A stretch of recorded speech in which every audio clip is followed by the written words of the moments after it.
In today's housing market, there's a particular demographic that's emerging as the largest group of home buyers in the country. Any guesses?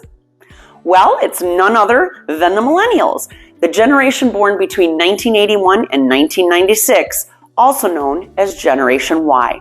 Hi there, I'm Kelly Domaille with Domaille Real Estate at eXp Realty.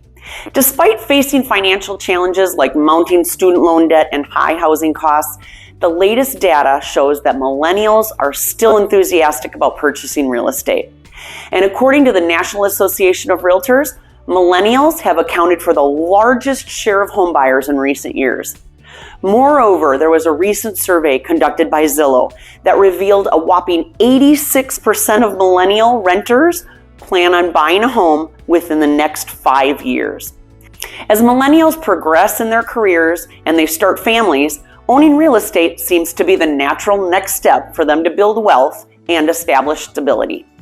Another significant factor is the events of 2020. The surge in remote work has given millennials the opportunity to expand their search beyond major cities, leading to the rise in homeownership in suburban areas.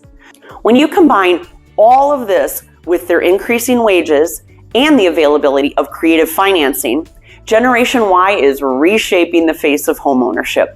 So if you're looking to purchase a home or know someone who is, feel free to reach out to my team and I, because we're looking to assist you in finding your perfect home. I'm Kelly Domaille. We love where we live and we want you to love where you live too.